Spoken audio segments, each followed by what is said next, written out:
What's up to all my Cormac McCarthy fans out there? We are about to hear Cormac McCarthy's opinion of Robert Oppenheimer, the theoretical physicist. And I am super excited to not just watch this with you guys, but then discuss it afterwards because Oppenheimer and McCarthy actually have a lot of ties together, and we are going to have a lot of fun, hopefully, in the discussion after. For instance, we're going to discuss Robert Oppenheimer's favorite literature books. So, if you guys don't already know, Right Conscious is a blossoming free space for discussion and scholarly attempts to explore Cormac McCarthy's works. We are going to be doing full book breakdowns, meta-analyses, and a bunch of, full-fledged discussion and live streams and a bunch of other stuff. So subscribe if you're interested. I also have a link to my Cormac McCarthy newsletter, which is exclusively Cormac McCarthy-related scholarly articles and work down below. So let's hop into the clip, and then we will. Well, here's someone else you find interesting, who's relevant to us, of course, here, and that's Oppenheimer. Yeah. And a very interesting figure who remained creative throughout his career, right? Not necessarily always acknowledged as a physicist because he had other work to do. Yeah. But does he conform to that? He seems to me someone who's quite interesting in that respect. Oppenheimer's fascinating. A lot of people who knew him, people like Robbie, who knew Einstein and who knew von Neumann, still said he was the smartest man they'd ever met. Yeah. And he wrote 2 papers back in the 30s. They were the first papers written about black holes.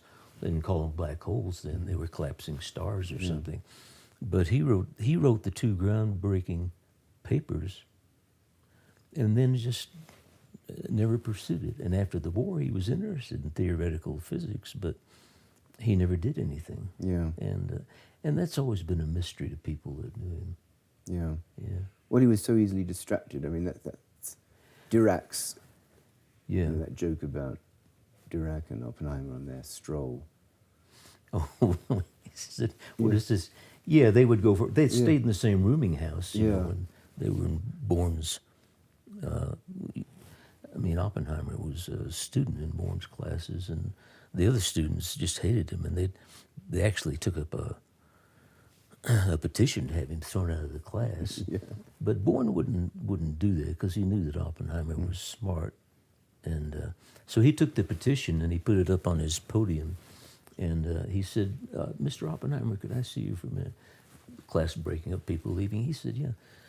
So he came up to the podium and he said, wait for me here just 1 minute. I've got to run down the hall and catch somebody. I'll be right back. So when he came back, he realized that Oppenheimer had seen the petition asking that he be thrown out of class. And he was standing there looking rather pale, and Bourne knew that he'd read it. And that took some of the cackle out of him. But he was sitting in the front of the class, and the people who would be guest lecturers would be people like Heisenberg and Pauli. Yeah. And he would just in the middle of the lecture, he would stand up and say, no, and erase their questions. Right. And put up his own and sit back down again. And But again, there's that character type. yeah. Right? I mean, kind of irreverent, anti-authoritarian, brilliant. And you've got 3 of them in play, Heisenberg, Wittgenstein, all the same. Difficult people. Yeah. Right? And so it's kind of interesting. I mean, I suspect part of the problem with Oppenheimer, right, was this, he was just almost too polymathic. I mean, that's, the Dirac story where he's talking about, the Bhagavad Gita or, the Vedas. I think right? medieval French poetry. Exactly. Yeah, and Dirac finally stopped him. He said, Robert, what does this have to do with physics? Right. So he was just too diffuse. Yeah, but so he's Mm-hmm. he's kind of a, in that sense, he's pretty unusual even by the standards of the people we're talking about. Most of these people they didn't have his kind of education and background and discuss God knows what. Well, we know the answer to that. Mm-hmm. The Santa Fe Institute is in Santa Fe because this is where Oppenheimer went to summer school when he was a kid. And that's the only reason. That's why we're all here, because Oppenheimer went to summer school up there and he learned to ride horses and he fell in love with the Southwest. And when Groves finally picked him to run the Manhattan Project, they shook hands on it, and then he said, where do you want to put this thing? He said, I've got just the place. Yeah. And that was the place up on the hill here. Yeah. And that's why we're here. You know, there's no other reason. And what? So I think McCarthy's interest in Oppenheimer is really interesting because they're actually kind of a shadow or a dyad of each other, because we have McCarthy here, this beautiful writer, one of the greatest living authors, one of the greatest American authors of all time. And he loves science, so he refuses outright to talk about his books or his writing at all. And then we have Robert Oppenheimer, who actually grew up writing poetry and was really into writing poetry at the early stages of his life and into literature and these other things. But then he's this full-fledged scientist. And as we have learned about a lot of McCarthy's interests in certain figures, he likes these eccentric fringe characters. And Oppenheimer was one of these characters. And there's actually a nice connection between, I know this is totally unrelated, but gotta reach for it, is that Oppenheimer, when he was at, I think, Oxford, I'm pretty sure Oxford, he was actually diagnosed as a schizophrenic by a Freudian psychoanalyst. And as we know, Alicia in The Passenger and Stella Maris is a physicist and a mathematician who is schizophrenic. So, at some level, how much are these characters framed off of Oppenheimer? Because he is the most eccentric character of that whole early theoretical physicist world. And if you guys don't know, just before we get into Oppenheimer's favorite books, the best book on Robert Oppenheimer is American Prometheus by Kai Bird and Martin Sherwin. And I remember reading this when I was like 18, 19. I barely knew anything about Oppenheimer, but it got recommended to me by a friend. And it is one of the best biographies on someone ever. It goes into so many details about Oppenheimer in general. It's 720 pages long. And one other thing I guess I want to discuss really fast is Oppenheimer's and McCarthy's connection to the desert. That both of them, at some level, McCarthy wrote a lot of his best works out in Texas, which is right next to New Mexico. Obviously, he's been living in New Mexico and is garnished a lot of influence from the landscape there. If you look at, for instance, the Border trilogy, which might actually have been written before he moved to New Mexico, that took place, in southern New Mexico, at least in parts. And as someone who lives in the desert also and grew up in the desert 30 years in Las Vegas, Nevada, out in the desert, there's a certain nothingness and connection. Well, I'll be actually releasing another video in the next couple days on Cormac McCarthy talking about the desert. So really fast, let's hop into Oppenheimer's favorite books, because I think they can actually inform some of our opinions about Oppenheimer's relation to McCarthy. So the first one that he cites is Hamlet by William Shakespeare. And if you have to actually think about what is the most McCarthyian Shakespeare play, it's airing toward Hamlet. Like what do you guys think? But about anything that I'm saying. But we had to compare McCarthy's works to a Shakespearean play, I'm probably choosing Hamlet. There's a sense of trauma and haunting in a lot of his tales, a slight bit of violence, because like McCarthy, I don't think is really necessarily related to like a King Lear. He's not really into the Oedipal type complexes. It's more of a dramatic haunting.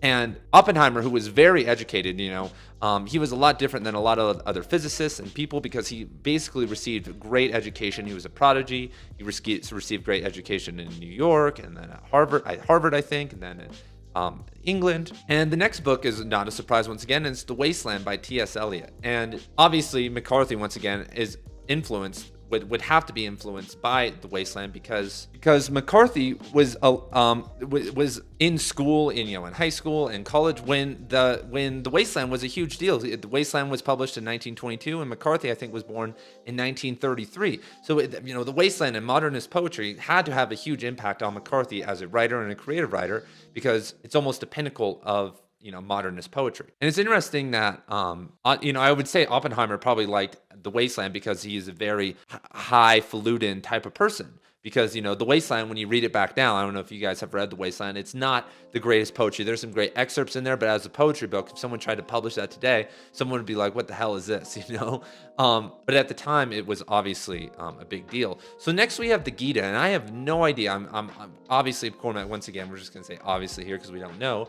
Probably Cormac McCarthy has had some exposure to the Gita. It's one of the, the best pieces of world literature, religious studies literature of all time. And as we know, that people will say, like in American Prometheus and other people who are related to Oppenheimer or worked with Oppenheimer, that during the Manhattan Project, that he was just always quoting the Gita, that like everybody did, reacted to the project in a certain way, or like the Trinity test where they exploded the first nuclear bomb.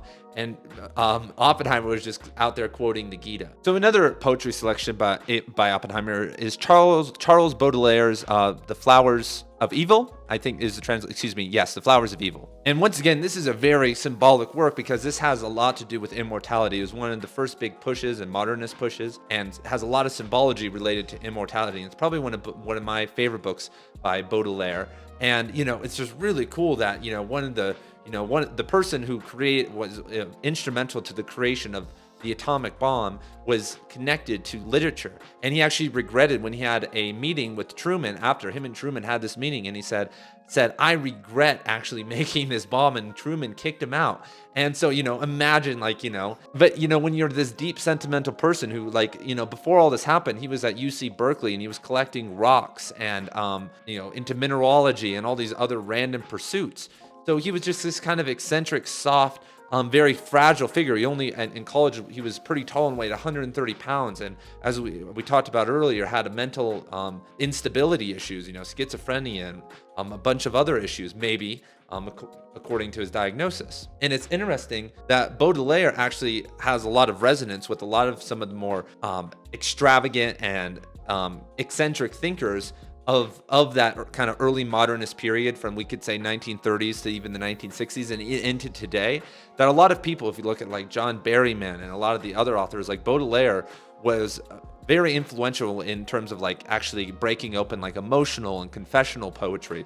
He's kind of one of the lineage holders of that realm. Another one of Oppenheimer, he has all these weird eccentric picks, for instance, the three Satakas, which are ancient Sanskrit poetry. And I don't know, I barely hear these mentioned. The only reason I know about these books is because I'm into yoga and been into yoga for 15 years and learning Sanskrit. So I know about this text, but hearing, a white male in the 1930s, 1940s, being into Sanskrit poetry was pretty, you had to be pretty well read and pretty into, but maybe not, because our conception, as we're about to hear in another video where Cormac McCarthy talks about education, check out that one when that one drops, probably this week, is that, a lot of people don't, in a classical education, a lot of people read all the same books. There were all these, everyone read the Nicomachean Ethics and even the Gita and all these books. So you would get through all these books. But now it's so obscure. I was actually listening to something today and someone was saying, if you read 2 books on a topic, you can be deemed an expert. And I see people do that all the time. You can read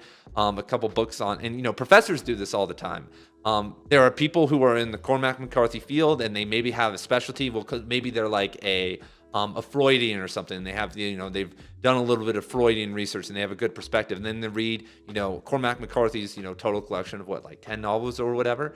And then suddenly they're experts on Cormac McCarthy and they're a scholar and a voice. And it's, at some level, a little bit annoying, but that's just kind of how the world is now because people don't read. So there's this kind of class of people that if you're outspoken and can write and speak, then suddenly you are the expert. So next we have another interesting pick, and it's called The Sentimental Education by Gustave Flaubert. And this one is very interesting because it's actually, have you ever heard of the novel The Sentimental Education? I only read it because, university courses, and it's one of the most impactful novels of the 19th century and for 18th century thinkers, and it's highly contested. And I don't actually kind of get why, and this just kind of speaks to actually probably the sentimental side of Oppenheimer, because when I saw this selection, I was kind of like, anyone out there who's read the book before, it just must be something to pass the time, and it's almost a pre-Proustian, at some level, it's kind of pre-Proustian novel that, you can kind of get lost into, and I'm sure that's what he maybe was doing in it. So the last book on the list, he was just inspired by Plato in general, and you could probably see that once again, anyone who was involved in the classical education, and Oppenheimer was supposedly a lover of the Greeks in general, and once again, I just keep saying this, and we'll have another video on Cormac McCarthy's view on the Greeks. If you're a lover of classical education, you are going to have to read Aristotle and Plato and Heraclitus, and if you are especially as eccentric as Oppenheimer, that is going to happen. So once again, if you guys are interested in more Cormac McCarthy related material, subscribe below. I can't guarantee any more videos on Oppenheimer on this channel, but thank you guys for being here and have a great day.